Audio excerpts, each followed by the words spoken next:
At 8 o'clock, we got the first of four, count them, four ranked versus ranked matchups of the week. And honestly, we're spoiled. That's a lot of ranked matchups in a given week, and especially this early on in the season.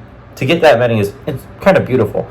But at 8 o'clock, we got number 24, Illinois, who's 3-0. Trying number 22, Nebraska, who's also 3-0. Nebraska favored by 9 on Fox. Luke Altmaier has gone 54-78 so far this year, thrown for 647 yards, 6 touchdowns, 0 interceptions.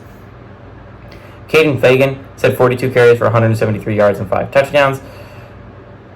And Pat Bryant had 15 catches for 235 yards and 4 touchdowns. Dylan Raiola had gone 59-80, thrown for 670 yards, 5 touchdowns, 1 interception.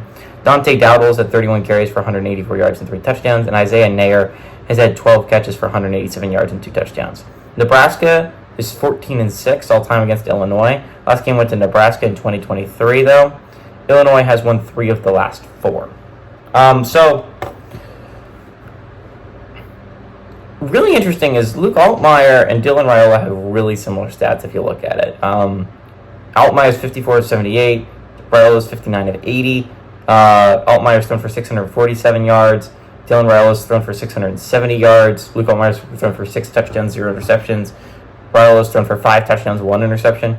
They've had pretty similar years to start the year. But what's interesting to me is Nebraska is getting all this hype with Raiola, and Altmaier's not quite getting the same hype.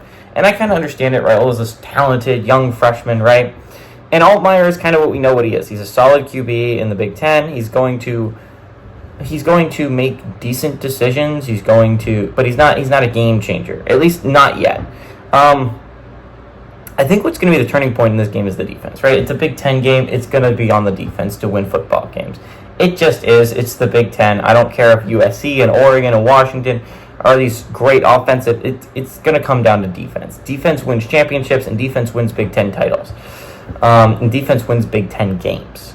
So I think what's really interesting is what's the better defense and which defense can force more turnovers. And if you asked me which defense I thought was going to have a better day, it would be Illinois, right? We know what Altmaier is, and Altmaier's not going to make bad decisions. And Raiola is yet to have a bad game where he's going to make some bad mistakes, right?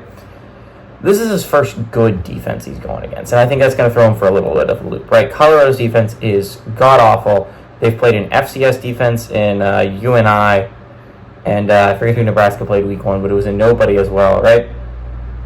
UTEP. The Raiola's yet to play a good defense. Illinois has a hell of a defense. They have a hell of a defense every year. Brett Mielen is going to have those boys ready to play. I know Nebraska is favored by 9, but I kind of like Illinois in this matchup, right? Undefeated Illinois going into Nebraska in a big game on weirdly Friday night. Illinois has a hell of a defense. I think they're going to force some mistakes on Raiola's part. And I like Illinois to actually pull off the upset and walk away with this one 4-0 and give Nebraska their first loss at home.